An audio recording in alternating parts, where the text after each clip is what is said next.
Welcome to Able Skills Plastering from our series of DVD tutorials. In this DVD, you will be taught all the various stages and techniques involved in preparing, boarding, bonding and plastering a room. Once complete, you will be able to take on a wide range of plastering jobs with confidence. This DVD is broken down into the following stages. We recommend you watch every stage, and once familiar with the techniques provided, you can simply use the DVD's navigation system via the main menu to view the stages and recap on any necessary areas. To put up plasterboard, you will need the following items: a pencil for marking out measurements on the plasterboard, a tape measure for measuring all areas of the workspace and plasterboard, a level.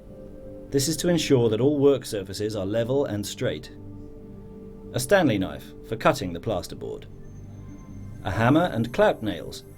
This is for fixing the plasterboard to the wooden framework, a clad saw when the edges of the plasterboard need to be removed, a rasp. This is for rasping the edges of the plasterboard to achieve smooth and clean edges, a trestle for extra height to plaster ceilings and high walls. Before you begin any job, you must analyze the area in which you intend to plaster and prepare the surface accordingly. On a great deal of new projects, you will find it necessary to board out the walls and ceilings with plasterboard, which can then be directly plastered to. For plastering to an existing surface, prepare it using PVA Unibond. Mix 50-50 with water and apply to surfaces. This reduces the risk of cracking. Please note, apply the plaster straight after you have applied the PVA. Do not allow the PVA to dry. For this tutorial, we will be working with a new project, and it will take you through the process of boarding out the walls and bonding surfaces where necessary. Plasterboard has two distinctive sides. One side is darker than the other, and you will need to use the lighter side. This means that when you fix the plasterboard to the walls, the surface showing needs to be the lighter side. You will need to board up your ceiling first, and then proceed to your walls. To start, take your tape measure and measure the sizes of your ceiling. If you are unable to cover the length of a wall or ceiling with a single panel, then you will need to measure and fix the plasterboard between suitable joists. Start from the corner of a wall and measure to the center of an appropriate joist. Once we have our measurements, we apply it to the plasterboard. First, we mark the length 3 times on the plasterboard with a pencil. One at the top, one at the bottom, and one in the middle. We will then take our level up our 3 points and mark a straight line through these points.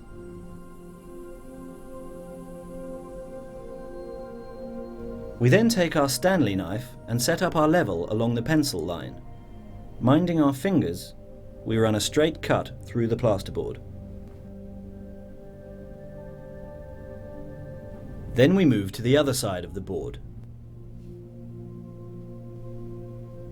Gently fold the plasterboard towards you by kicking the cut line, and then run a cut with your Stanley knife straight up through the plasterboard. Any lumps or rough edges on the plasterboard need to be removed using the rasp. Lightly run the rasp up and down, cleaning the edge of the board until you are happy with the finish. We recommend you wear steel toe cap boots throughout, as plasterboard panels are extremely heavy, and having unprotected feet will soon put an end to your job in the event of an accident. Now we can fix the board to the ceiling. To fix the plasterboard, simply line the board to the wall, and using the clout nails, hammer the board to the timber frame, starting in the corner of the plasterboard. You would then space out your nails roughly every 14 inches, making sure that there is no movement in the plasterboard. These are the guidelines on how to put up plasterboard, whether it is your ceiling, or your walls. So, to recap, measure your wall. Apply those measurements to your plasterboard.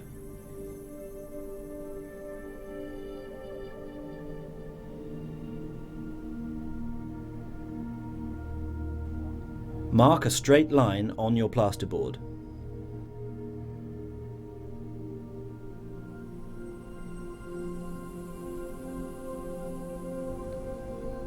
Run a cut through the line.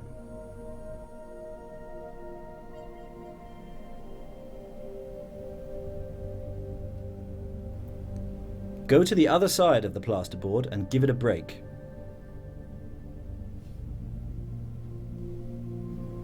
Run your blade up the back.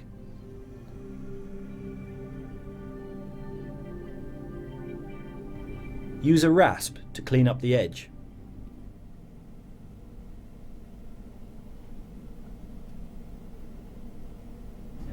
Place your board into the work area. Nail the plasterboard on in 14-inch gaps.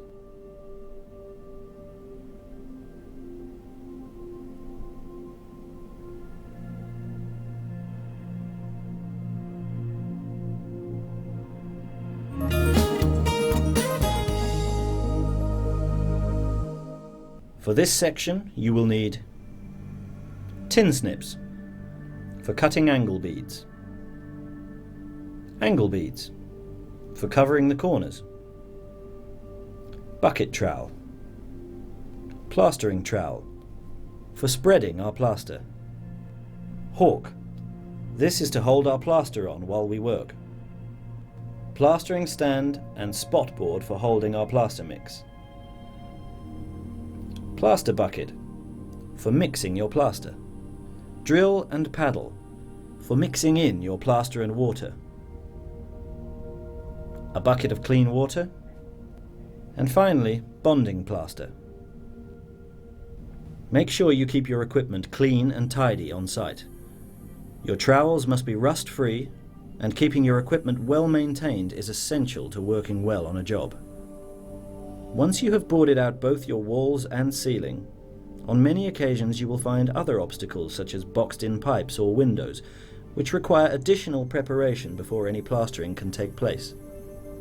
In this section we will show you how to prepare these areas using beads and bonding plaster. This is a plasterboard bead. These get attached to our external corners. They are metal strips which are used to form straight edges. Starting at the window, we measure out the height of the inside length and measure accordingly on the plaster bead. Taking the snips, we cut towards the internal angle of the bead from both sides, leaving the center intact. All that's left to do now is to bend the bead until it breaks.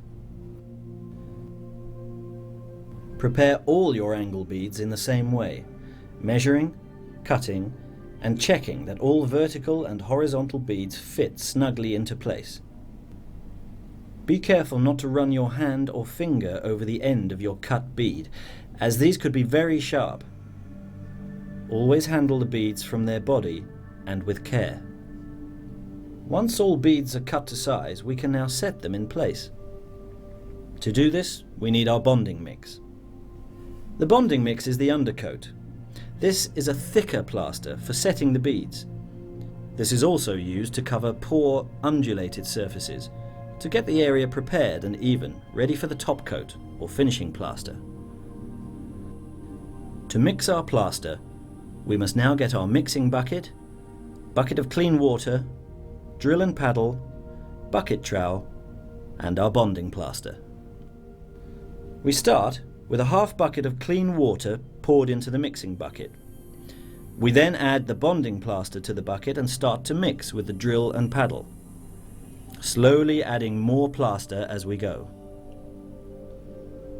This is the same technique we would use for finishing plaster, although bonding plaster requires less mixing as the plaster is used as an undercoat and has a much rougher finish.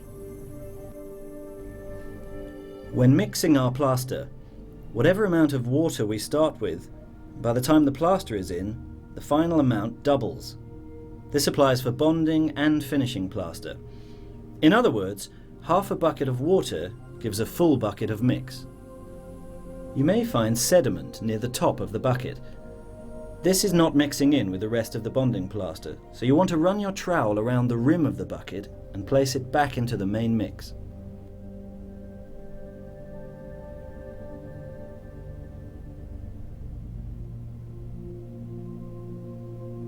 When mixing any plaster, take your time. Do not try and add too much plaster too quickly. We're looking for a smooth consistency throughout, so simply add a handful of plaster at a time whilst continually mixing to end up with a perfect mix. Once the bonding plaster is mixed thoroughly, we must then wet the spot board. Once wet, we now pour the bonding plaster onto it, like so. You will notice that the bonding plaster has a rough finish. This allows it to spread on much thicker, up to 1.5 inches at a time. Using your trowel, pick up and rub a little bit of plaster around your hawk. This is so that when you go to put the working plaster on your hawk, it stabilizes and does not slide off. What we're going to do here is apply the bonding to the external face of our work. We need an even amount of plaster going from top to bottom. Here we're applying the bonding roughly 1 inch at a time. We then attach the bead gently to the external edge. Tap the bead in until it is stable.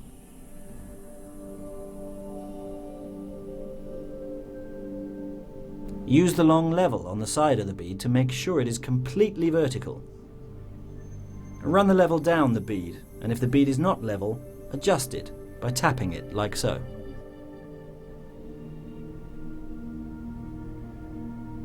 We can now take away any plaster from the bead.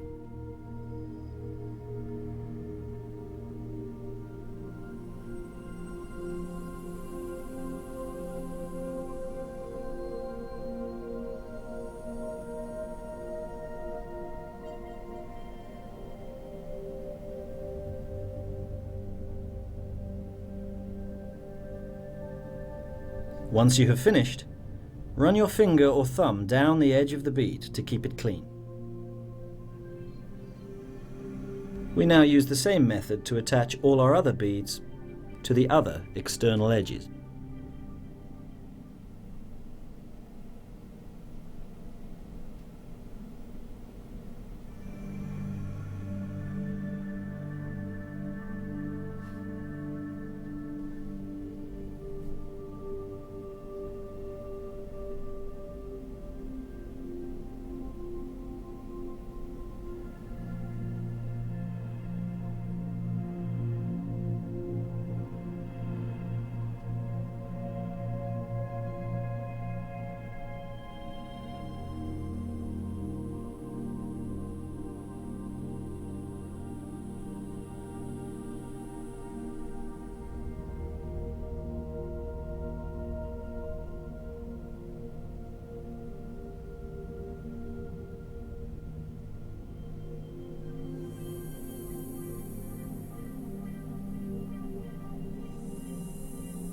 Now we're going to put beading up on the inside window edges, flush to the 2 outside beads.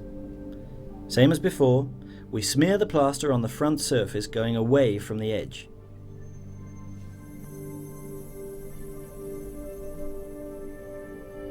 Then we take our bead, which had already been cut to size earlier, and place the bead on the edge, tapping it into place.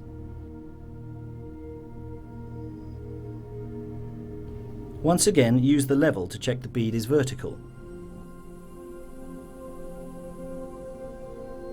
Once level, take away any excess plaster using the trowel.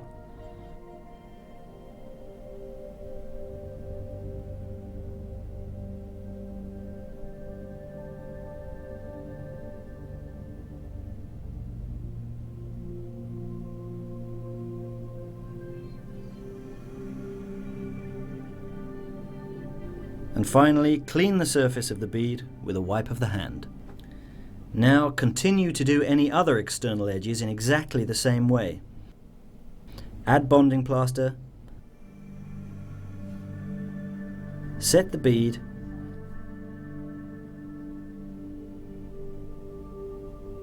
Tap into place and wipe off excess and clean the bead.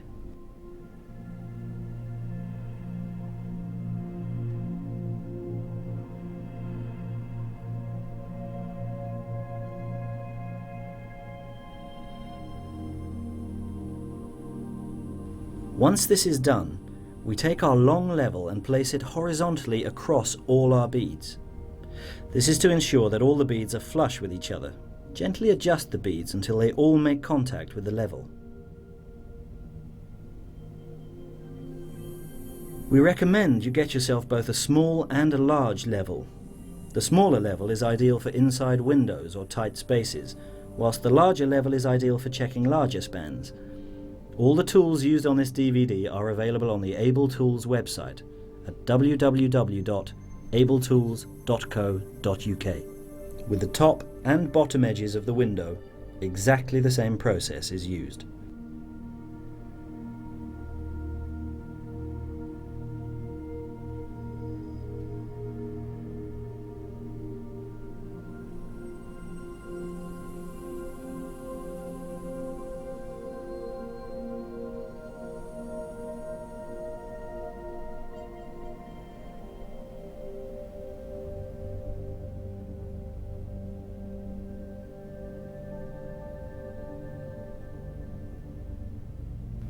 By following these simple steps, you will be able to set beading in any awkward areas, ensuring that when you come to add your finishing plaster, your surfaces and edges are all neat and clean.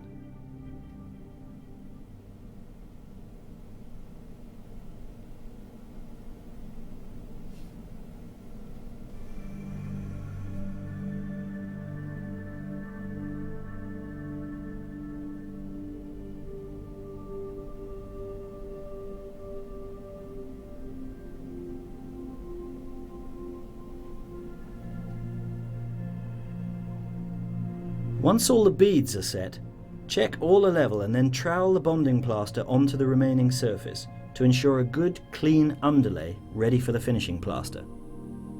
The bonding plaster can be put on the surface about an inch in depth, and don't worry too much about the quality of the finish. This is where our feather edge comes in. This is used to rule off the undercoat, making it level with the beads we have just set. The feather edge has two distinct sides. With the thin edge to the wall, rest it on your beads, and with your hands underneath the feather edge, run it up in a straight line, making sure the feather edge stays on the beads to rule it off square. If you find any holes or undulations, simply fill these back in and continue to add the bonding plaster over the rest of the surface in the same way as before.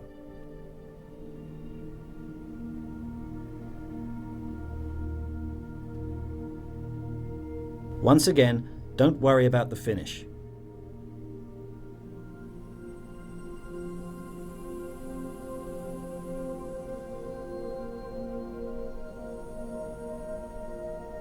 Simply continue to use the feather edge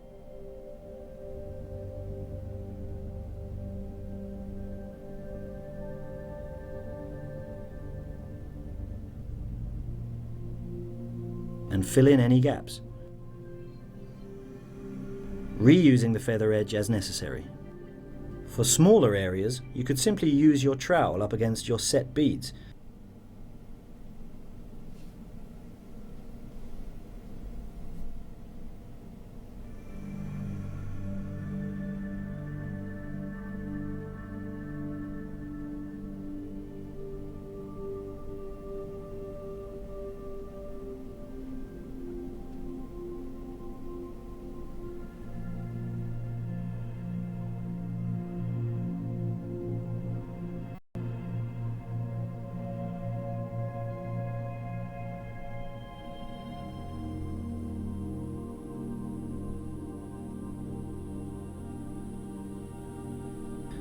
Or you could continue using the feather edge on all areas until you end up with a nice clean surface, which after 24 hours will be ready to plaster onto.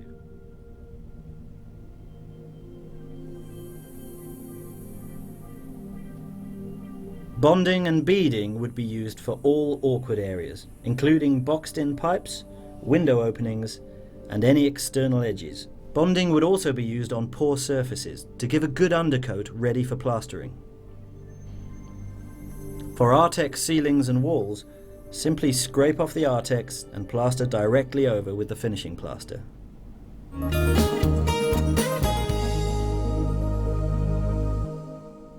For this stage you will need tape, this is to cover your joints, and a Stanley knife for cutting the tape. After you have fixed all your plasterboard and prepared the more complex areas and allowed to dry for at least 24 hours, we are now ready to do our final preparation of our surfaces. This is to tape any joints between plasterboard panels to ensure no cracking occurs after plastering. To do this, take the tape and run this along the centre of all your joints. Make sure the tape is firmly stuck onto the plasterboard.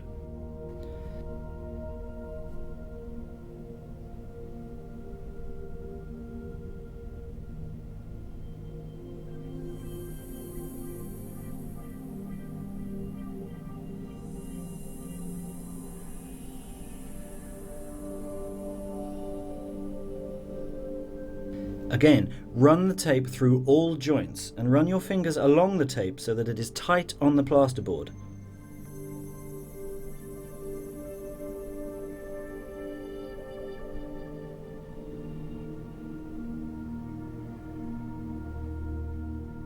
And once you reach the end, use a blade for a nice clean cut.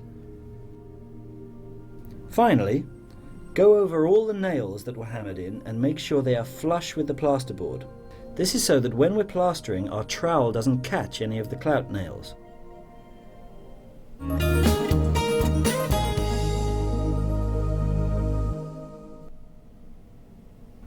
Before you begin mixing and plastering, we recommend sheeting and covering your room and surrounding areas.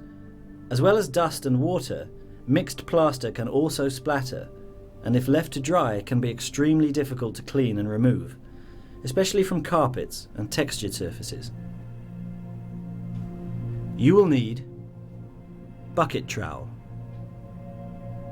plastering trowel for spreading our plaster, hawk, this is to hold our plaster on while we work, plastering stand and spot board for holding our plaster mix, plaster bucket for mixing your plaster, drill and paddle for mixing in your plaster and water,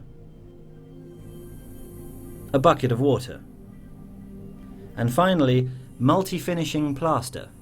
After successfully preparing all your surfaces, you are now ready to plaster the walls with the final finishing plaster. There are 6 phases which must be followed when plastering with your finishing coat. They are Phase 1, the first coat, Phase 2, the second coat, Phase 3, the dry trowel, Phase 4, the wet trowel, Phase 5, the second wet trowel, and Phase 6, the final dry trowel. Phases 1 and 2 are the only phases in which plaster is applied to our surfaces. It is important to get these right, and then use the final 4 phases to smooth and perfect the plaster's finish. Mixing our plaster. Before we begin any of our phases, we must prepare and mix our plaster.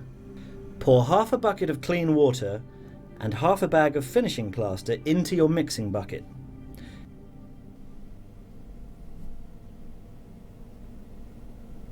Take the drill and paddle and start mixing up the contents. As you're doing this, start adding more plaster to the bucket.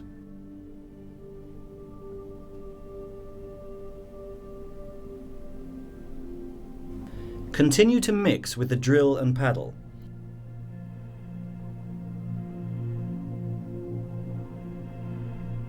And slowly keep adding the finishing plaster. Try not to add too much too quickly. Unlike the bonding plaster, the finishing plaster must be mixed thoroughly, and there must be no lumps or unmixed plaster, or this will affect the finish of our work. As with the bonding plaster mix, using half a bucket of water initially means that by the end of the mix we will have a full bucket of plaster. Remember to use the bucket trowel to run along the rim of the bucket and mix in any excess which has formed. As you get close to completion, we're looking for a smooth, creamy consistency. If you find your plaster is still too watery, just add a handful of plaster at a time.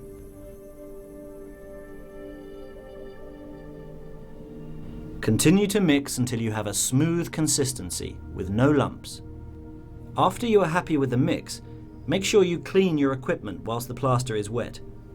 This will ensure you are ready to mix your next batch and makes cleaning and maintaining your equipment much easier. Once you have made your mix, you have an average of 40 to 45 minutes to use it. Remember, if you're in a warm or cold environment, this will change accordingly. If you find your plaster starts to go off, mix a new batch. Do not try and use plaster that is already going off. Once this is done, take your stand and place it out of the way from your work area and add your spot board. Take a brush and a clean bucket of water and lightly wet the top of the board.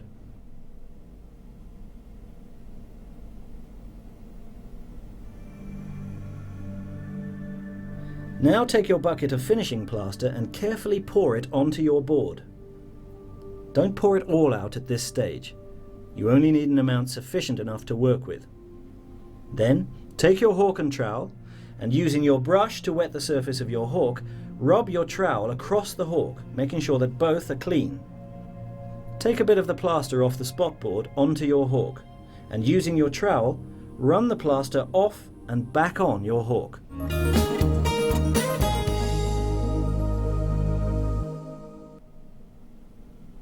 With our mix complete and our equipment and work area prepared, you can now cut a piece of plaster out of the mix and onto the hawk. By moving the plaster back and forth from trowel to hawk, this allows air to escape from the plaster and provides easier application. If you are working with plastering ceilings and walls, at this stage you want to be working on the ceiling, starting from the left corner. Run your trowel back and forth, applying the plaster in a straight line. The coat needs to be roughly 3 to 4 millimeters in thickness. Bring the trowel out from any internal angles and continue from the corner, spreading the plaster straight back, like so.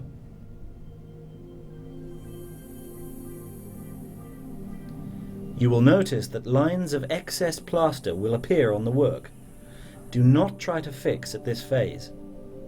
Once we have finished applying the first coat, we can then remove the lines and tighten the plaster. You don't want to try and do too much at this phase, or it will only get worse. The finish will improve after each and every phase. Carefully moving yourself across the ceiling, simply add the plaster evenly, going backwards and forwards with your trowel. The standard size of a trowel is 11 inches. For novices, we recommend that you use a trowel size no larger than 14 inches and suggest sticking with the standard 11-inch trowel. Continue applying the first coat in this way until the whole area you are plastering is covered.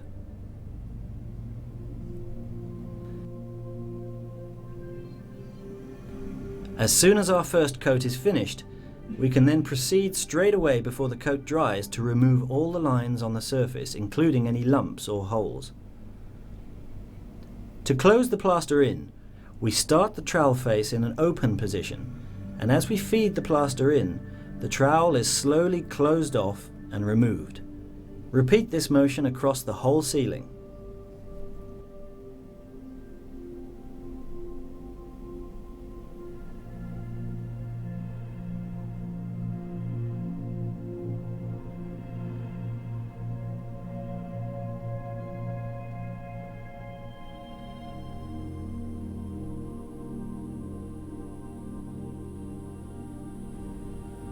Once you have completed the first coat on your ceiling, you can now move on to your walls.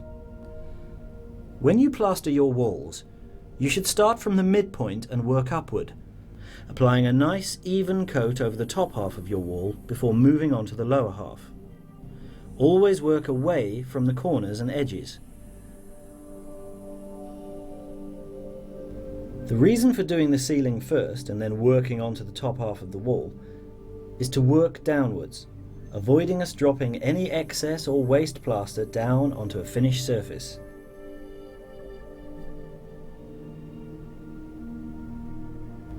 Throughout the plastering, you must follow this same pattern, working on the ceiling from left to right, the top half of your wall from left to right, and then finish on the bottom half from left to right to complete the wall.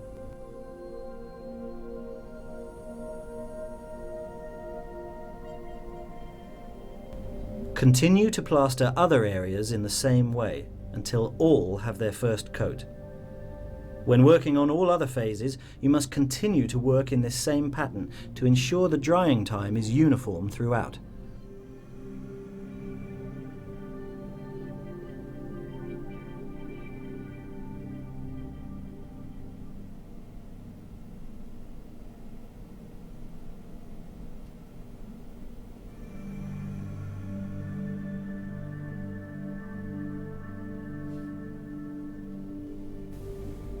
So, as mentioned, with the top half covered, proceed to apply your first coat to the lower half of the wall in the same way.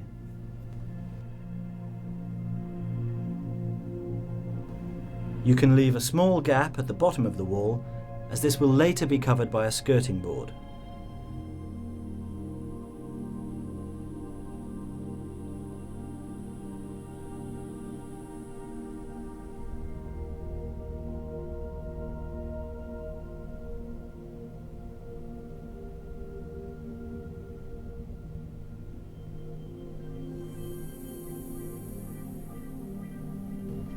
If there are any bits of sediment on your plaster, simply remove them from your work.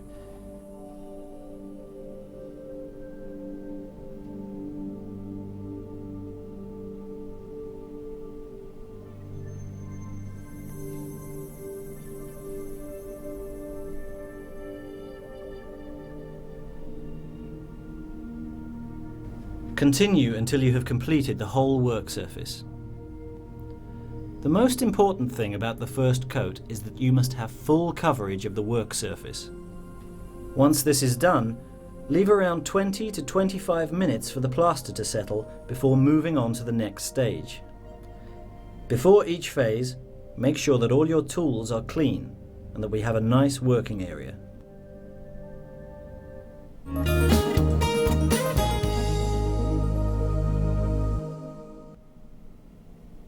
Before applying the second coat, what you need to do is finger the area that you first started with and see how the plaster reacts.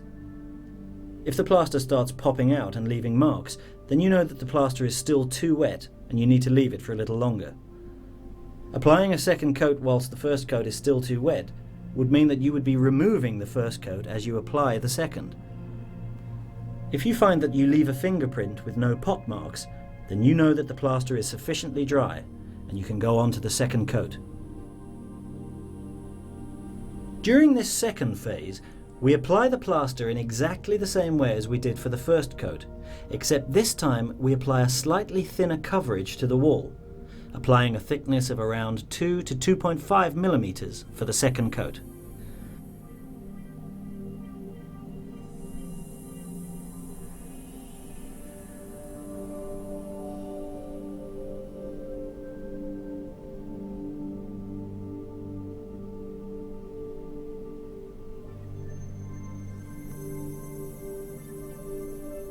So, applying a nice coat evenly across the ceiling, coming perpendicular to the wall at the angles and corners, and then straightening it all up in clean strokes. Then moving our body horizontally whilst we work vertically across the ceiling and wall. Move uniformly so that you don't miss any areas, and also stick to a single path of movement. What we mean by this is that you need to stick to a routine so that the path in which you plastered for the first coat is exactly the same for the second coat. This allows the plaster the same amount of time to dry, from the end of the first coat to the end of the second coat.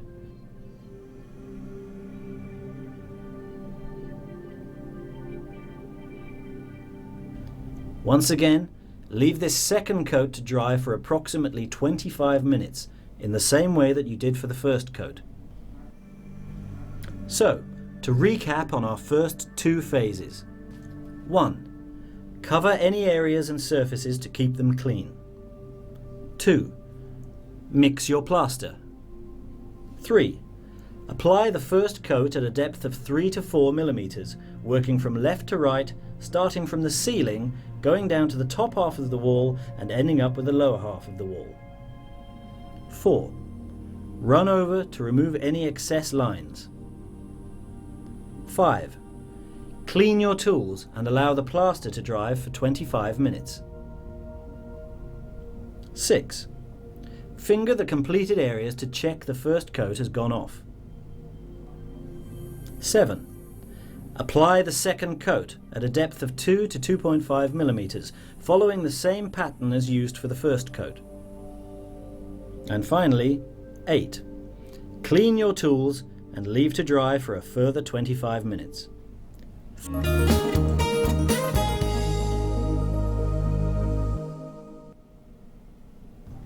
It is essential that the trowel you use for this stage is clean, completely smooth and rust-free.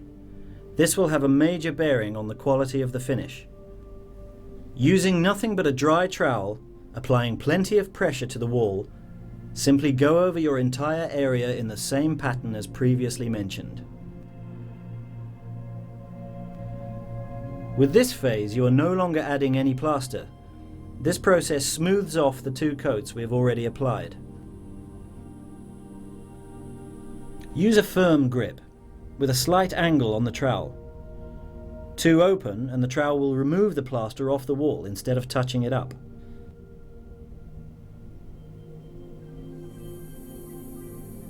If you find you have a hole, merely tuck excess plaster into the hole and go over it like normal to cover it.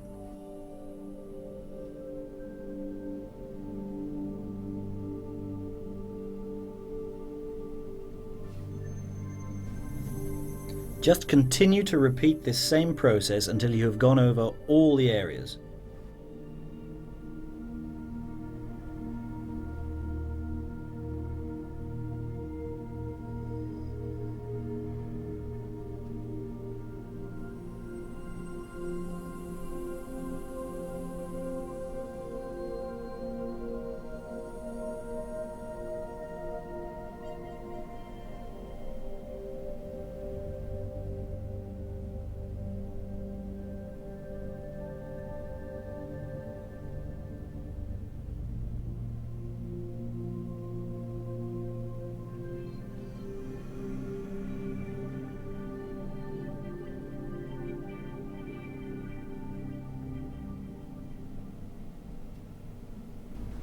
Once finished, you should find that your wall and ceiling are looking flat, but they are not yet completely smooth.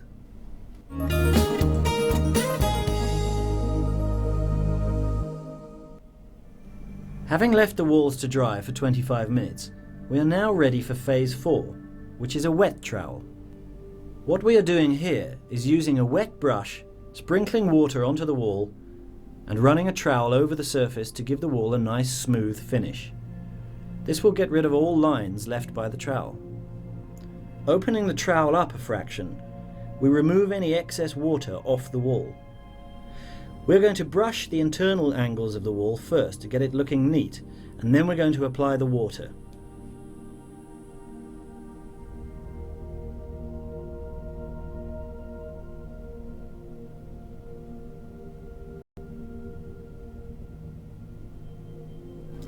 Remember to always work in the same pattern as determined in the previous phases, due to the drying time of the plaster. The surplus that you find on the end of your trowel is known as fat. This is existing plaster with additional water mixed into it. This cannot be reused and needs to be thrown away. If you have any holes and you decide to use the fat, it will dry differently, but most importantly, it will become very rough.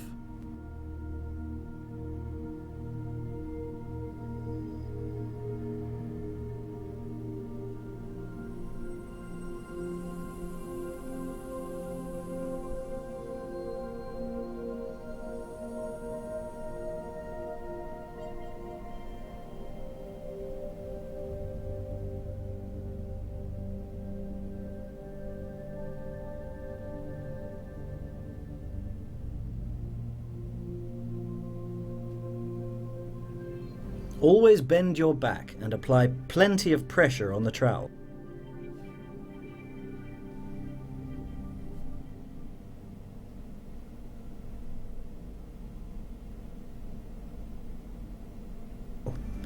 Again, brush the internal angles to get it looking neat and slide the trowel across the surface.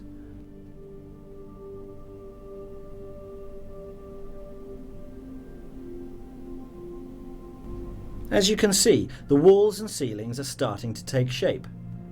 Now that we're at the end of phase 4, the walls and ceilings are smoother and flatter, and with only 2 stages to complete, we will have our finished wall.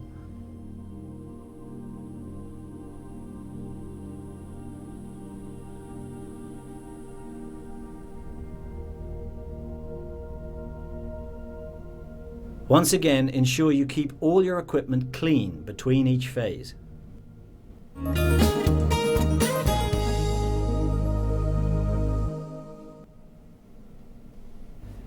Phase 5 is the same as phase 4, with the exception of the way we implement the brush. In phase 4 we added the water by sprinkling it across the wall. Now though, in phase 5, the brush is used to paint the water onto the wall.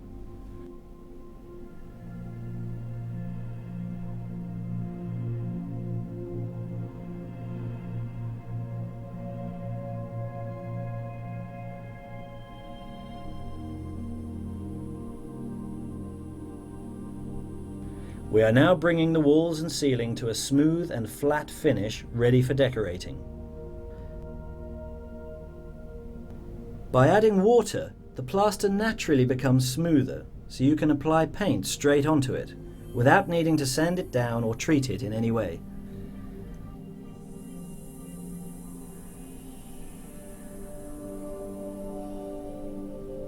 As you work through this phase, continue to clean and wet your trowel regularly as you continue to go over all the areas. Less water is applied this time, because sprinkling produces a lot of excess water.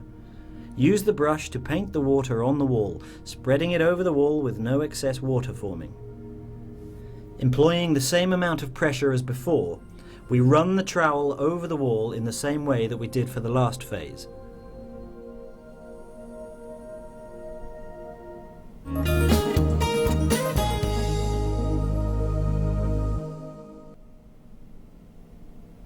The 6th and final phase is the dry trowel. All you're going to do now is open up the face of the trowel and apply a large amount of pressure onto the surface. This is to achieve a final polish ready for decorating. At this phase, you should not be getting any surplus plaster on your trowel, as the walls and ceiling should be completely dry. If you are, then you need to stop and wait for the plaster to dry properly. Now, following our normal pattern, once the ceiling is complete, carry on and complete the final phase on the walls. When you have finished the ceiling and walls, you need to leave them set for at least 2 days before you begin decorating.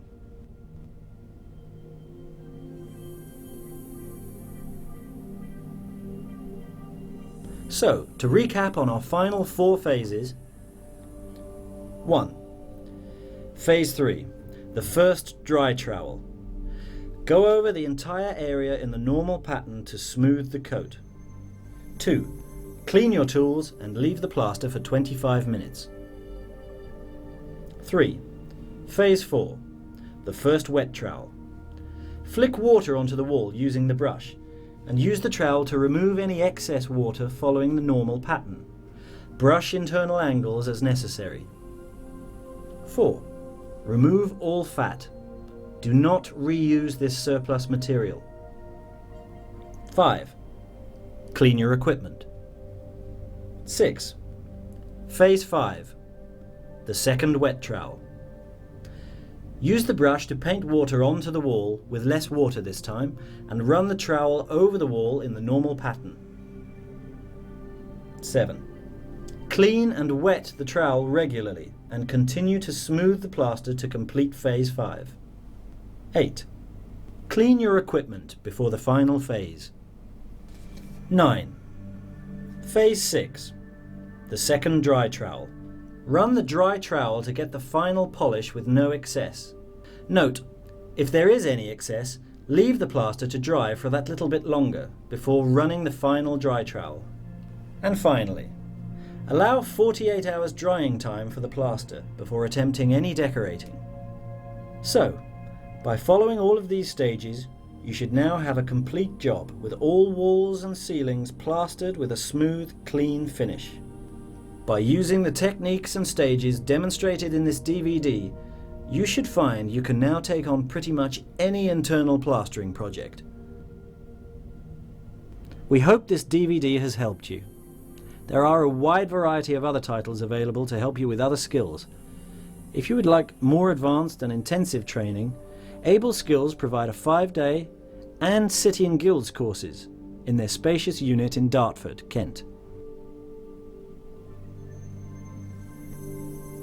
Call us on 0808 100 3245 for more information. All the tools used in this DVD are available to buy on our website at www.abletools.co.uk.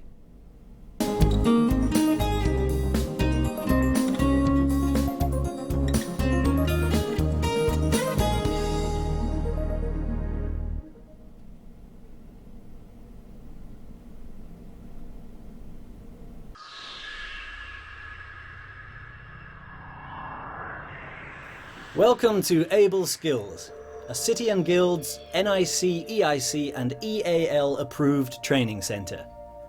We now offer courses to suit everyone with an interest in building, from enthusiastic DIYers through to experienced tradesmen or women looking to learn an additional skill or to refine their techniques on one of our advanced courses.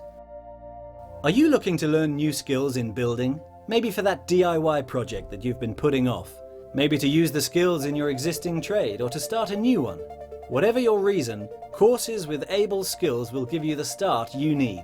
Our courses get you using the tools and developing the skills right from the start, under the careful guidance of our instructors, who all have years of experience in their trades and who are NVQ, City and Guilds, CITB accredited, and who are assessors in their own right. With our small training group sizes, you can get all the practical advice and personal attention you need to master each task and build your confidence. The friendly group atmosphere on our courses helps everyone to feel at ease, even if you are a complete novice.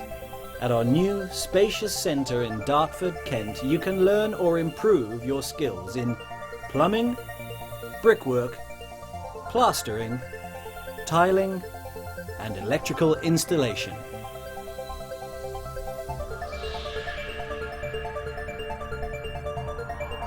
Our plumbing course will show you what to do to tackle everyday plumbing tasks and emergency repairs around the house, avoiding you having to pay someone else and saving you money.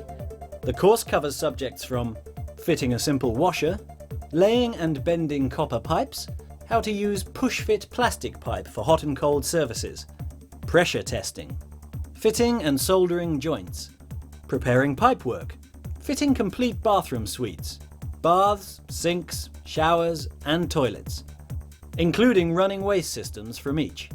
You will also have an understanding of running pipework for central heating systems, running hot and cold water to your combi boiler, and fitting radiators, changing tanks and cylinders, replacing motorized valves for heating and hot water systems, running the flow and return to the radiators from the boiler, and fit taps to sinks. This course is designed to give you training in everyday plumbing and covers changes to building regulations, therefore also advising you of changes to existing plumbing methods. Training on heating systems contains details on energy saving and other environmental and money saving issues. We demonstrate and teach about all existing and new plumbing materials. With these skills, you will have the confidence to take on everyday projects around the house and develop your expertise.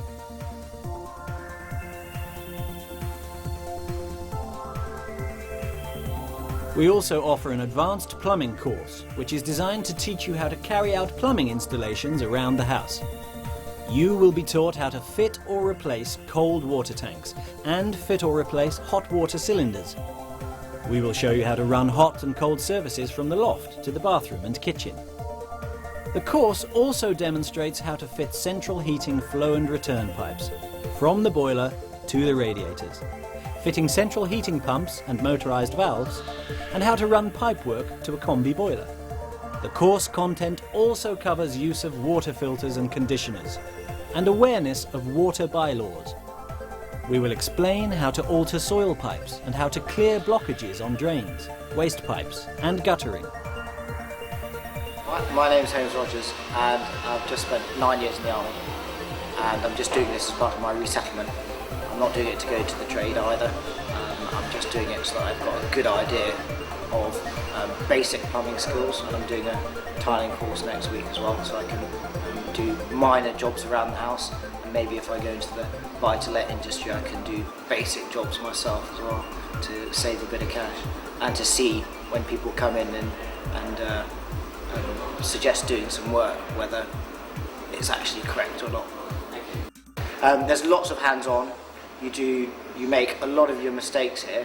I think that's obviously the whole point of the course, because you'll learn much quicker if you see doing it, how to do it wrong, and then you just rectify it. So we spent a lot of time redoing a few things that we've got wrong, but we've got it right now, which is excellent. And I think it's good with people that have come with a basic knowledge, or even just tinkering around with DIY.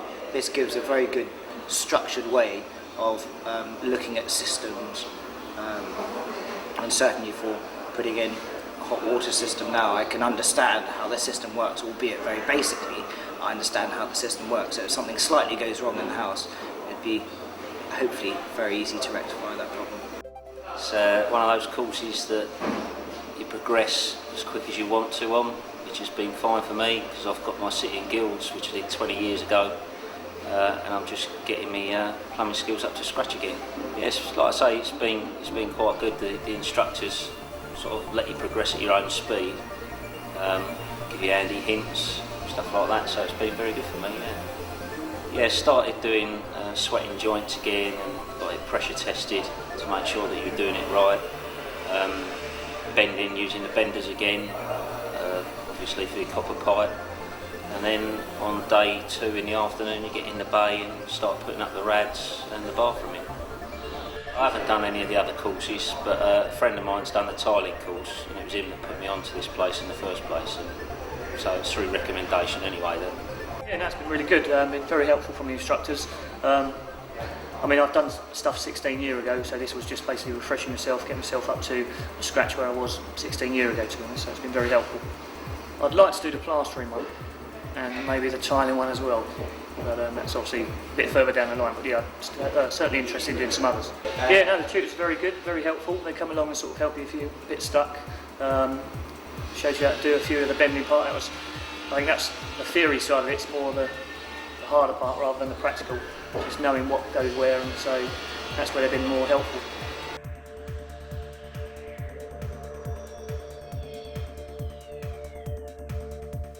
Plastering is one of those skills which many people, including competent DIYers, shy away from, preferring to call in a professional at considerable expense. That's fine for major jobs, and if you can afford it. But why not see what you can do for yourself, whether this is for your own project, or maybe for a career change? You will learn how to cut and fix plasterboard to walls and ceilings, to cut and fix angle beads, to tape joints, and how to prepare surfaces before plastering. You will be shown how to use bonding and finishing plaster, ensuring a flat surface for decorating. We will teach you how to skim walls and ceilings. You will also be taught how to repair damaged plaster, and also how to render external walls using sand and cement. We try to cover every aspect of plastering that we can, and feel confident that after spending time with us, you will be ready to tackle everyday plastering requirements. The atmosphere is pleasant and encouraging, and people generally find the time spent with us to be an enjoyable one.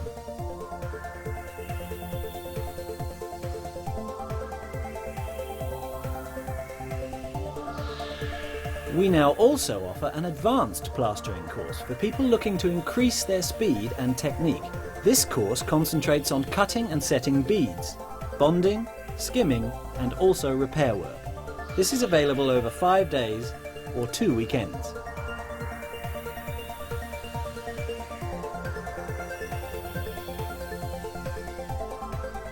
If you have some plastering knowledge, why not try our 2-day skimming course set over a single weekend? This course concentrates solely on skimming techniques. Tools and equipment will be fully supplied, explained and demonstrated. Hi, Tony Smith. Served 22 years in the Army.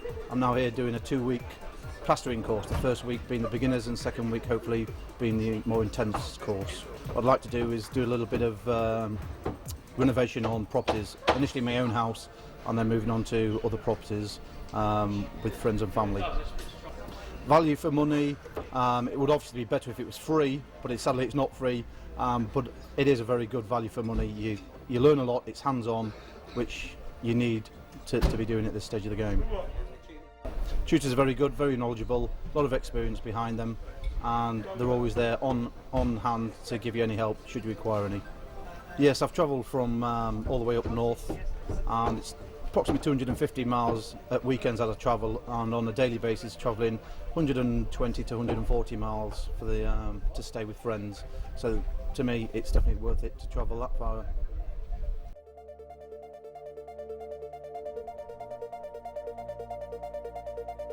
Able Skills Tiling course is designed to offer you a good understanding of the practical skills involved in tiling. We will demonstrate and explain how to set out your tiling job. We will take you through floor tiling, wall tiling, tiling work surfaces, tiling splashbacks, and explain the different adhesives used. We will show you all the ways of cutting tiles using wet tile cutters, dry tile cutters, tile scribes, tile snips, and tile saws. We will demonstrate decorative tiling involving borders, diamonds and patterns, and also show you how to cut around windows and reveals. We will teach you to cope with tiling difficult areas, around sinks, electrical sockets and boxed-in pipes. You will also learn how to grout and polish, and how to use silicone sealants. We will cover every aspect of tiling, and we feel confident that after spending time with us, you will be ready to tackle everyday tiling requirements. Whether you're planning to do your own bathroom or kitchen, or looking at tiling as a possible career. Either way, this course has a lot to offer you.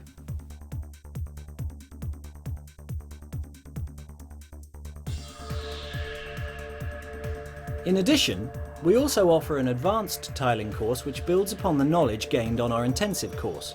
You will be taught how to deal with even more difficult obstacles such as shower attachments, tiling behind existing sink pedestals, behind radiators and around toilet waste soil pipes. We aim to improve your speed and precision, at the same time incorporating different materials, including mosaics.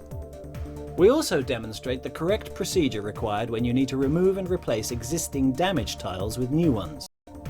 All the tools and equipment you need are supplied, explained and demonstrated with an emphasis on safe and efficient practice. As on all our courses, trained instructors with a wealth of practical knowledge and experience gained in the trade are there to answer any questions, show you the proper techniques if you get stuck, and generally to encourage you. This way you learn faster and grow in confidence in your skills as the days progress. Right, my name's Danny, I'm doing a 5-day basic tiling course. It's been blinding. I've done a lot more than what I thought I'd be doing. You know, in the last few days, what surprised myself.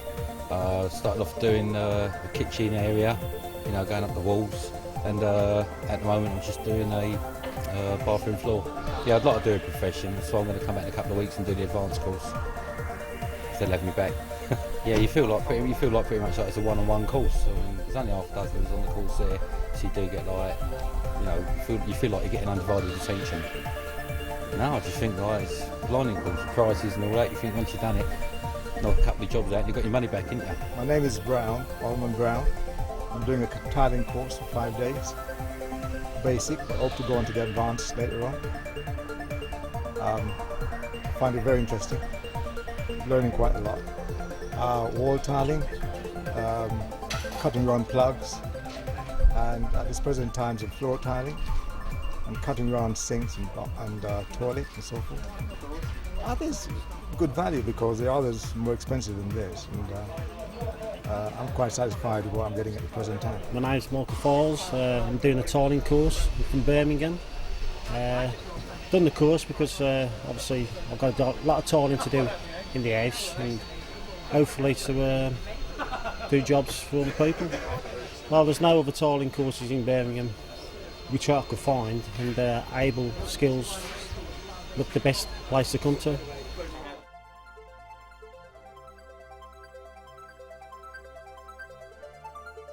Welcome to Able Skills bricklaying course.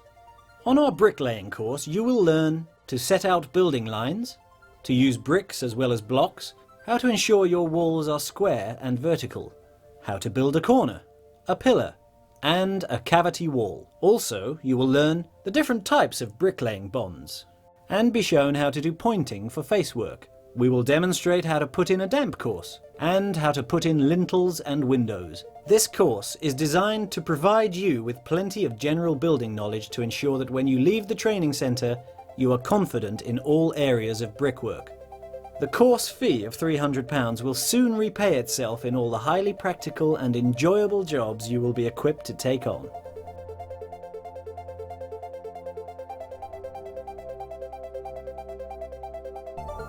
Able Skills also offers an advanced bricklaying course which will teach you how to build more ornate brickwork with finesse.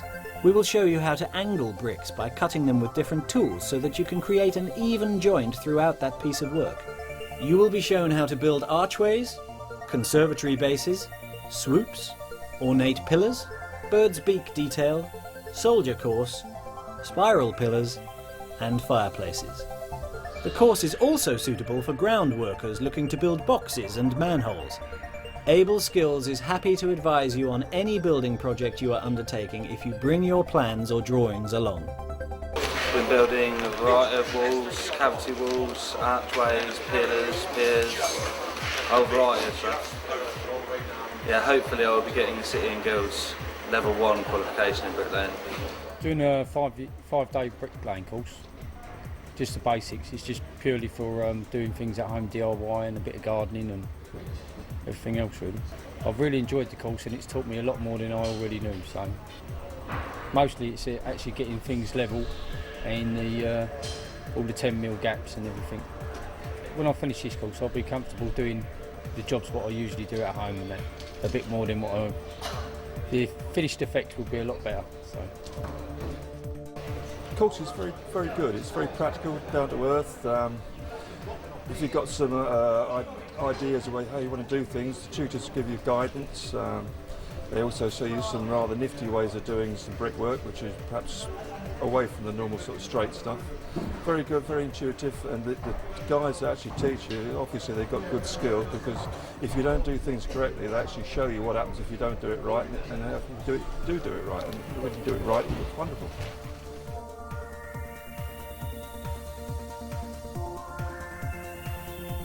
Are you a kitchen fitter or gas installer that in the past has always carried out your own electrical work, but under the latest government legislation have had to stop?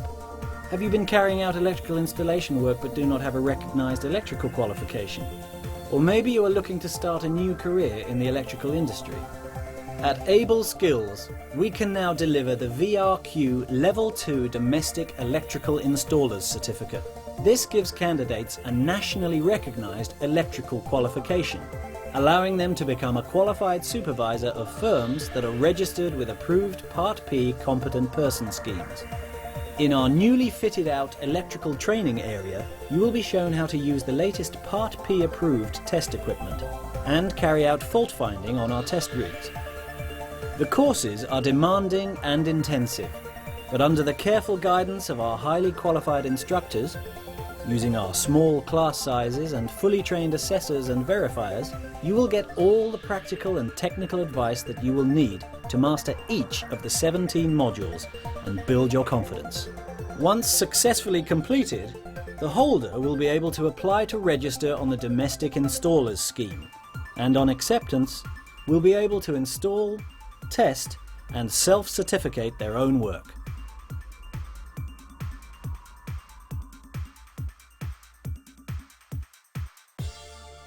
We are also offering a 2-day course for candidates who have a limited knowledge and want to improve their electrical skills to allow them to go on to the 5-day VRQ2 course.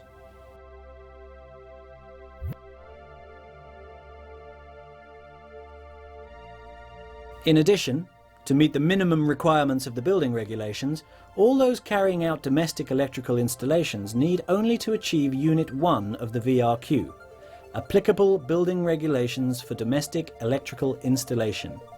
This provides the understanding of the requirements of the building regulations which are relevant to organisations undertaking domestic electrical installation. This is a one-day intensive course for qualified electricians only. I've done other courses with the intention to be able to do various things within the sort of domestic industry. Electrical one is quite serious, obviously. A lot of potential danger in that, so I want to make sure I've got it right. I pass my exam and I'll get accepted by ICIEC, approved, and yeah, I'll be confident enough then, having done this course. I've done other courses at the centre, which I found very interesting and worthwhile. All the instructors are a good crowd, well informed and knowledgeable of what they're teaching you, and in 1 week it's just surprising what you can learn. And hopefully Friday I'll pass my exam and get my qualification, move forward through electrical domestic installation. I'm actually doing the electrical course. I've done electrical work prior to coming here. It's one of the government requirements that you take the Part B to carry on doing the electrical work that we do, and to come up to the requirements that the government are telling they need doing to self-certify, which a lot of electricians are not doing, including myself, because we just haven't kept up with probably the regulations. So it's a really well worthwhile course to come on if you do electrical work, and it's a thing that you've got to do in the near future, like, sort of thing, you know. Oh, it's been very good so far, yeah, very good, like, you know, very informative, like, you know, lots of things, because you do the work as such, you're told, and you sort of, in your mind you think, well, why that, and you're doing it another way, but then at the end of it, it either makes sense or it don't, but you are learning as you go. And John, the guy who's teaching, he's very good with it, like, sort of thing, because he's fully trained with all the electrical work and that and more, and it's been very informative, like, you know, so I'm really pleased to come on the course.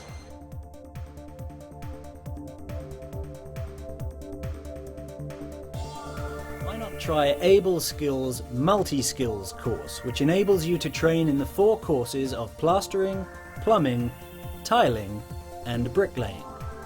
Or maybe you would choose to train in 2 or 3 subjects and then include an advanced option. Whatever your aim, Able Skills will arrange these courses to suit you. You can train in a 4-week block, or you can spread these courses over a longer period to accommodate your existing commitments. There is now a greater demand for people to be multi-skilled in their work. Companies seem to prefer to employ people with knowledge in several areas, so the multi-skilled option may suit you if you are looking for a career in this area. Able Skills can now offer you a 6-week training course in any of our subjects, which will provide you with an entry-level City and Guilds qualification. Further details on these can be obtained by contacting the staff at Able Skills. Our position, just south of the QE2 bridge on the M25, makes us easy to get to, with suitable parking available. Rail links are excellent too, with connections from Charing Cross, Cannon Street, Victoria and London Bridge direct to Dartford Station, which is just a 5-minute walk from the centre. We donate £1 to Great Ormond Street Hospital Children's Charity for every course booked. If weekdays are unsuitable due to work commitments, we do offer most courses split over 2 consecutive weekends for convenience. Course content remains the same, with 5 days condensed into 4. In all courses, you will be involved at every stage and will be participating throughout. It is therefore recommended that you bring suitable clothing, and for your own safety, steel toe-capped footwear is essential. After you have trained with us, we are happy for you to contact the centre at any time by phone or email, should you need clarification or advice on any work you're attempting. These courses are open to anyone, regardless of gender or status. Concessionary fees will also be considered for unemployed persons. If there is anything more that you would like to know, or if you want to book a course, please phone us on our free phone number 0808 100 3245. We can be contacted 7 days a week. Alternatively, visit our website www.ableskills.co.uk. able-tools.co.uk. Our reputation means that people are prepared to travel a long way. We can provide our own, comfortable, local accommodation on request. See our website or contact staff for details. If you are looking at new career possibilities after serving in the armed forces, we offer resettlement courses. Fax over your MOD form 1746 to 01322 280 301. Able Skills has their own tool website. If you're interested in purchasing tools, please feel free to visit www.able-tools.co.uk or contact Able Skills staff on 01322 280 202.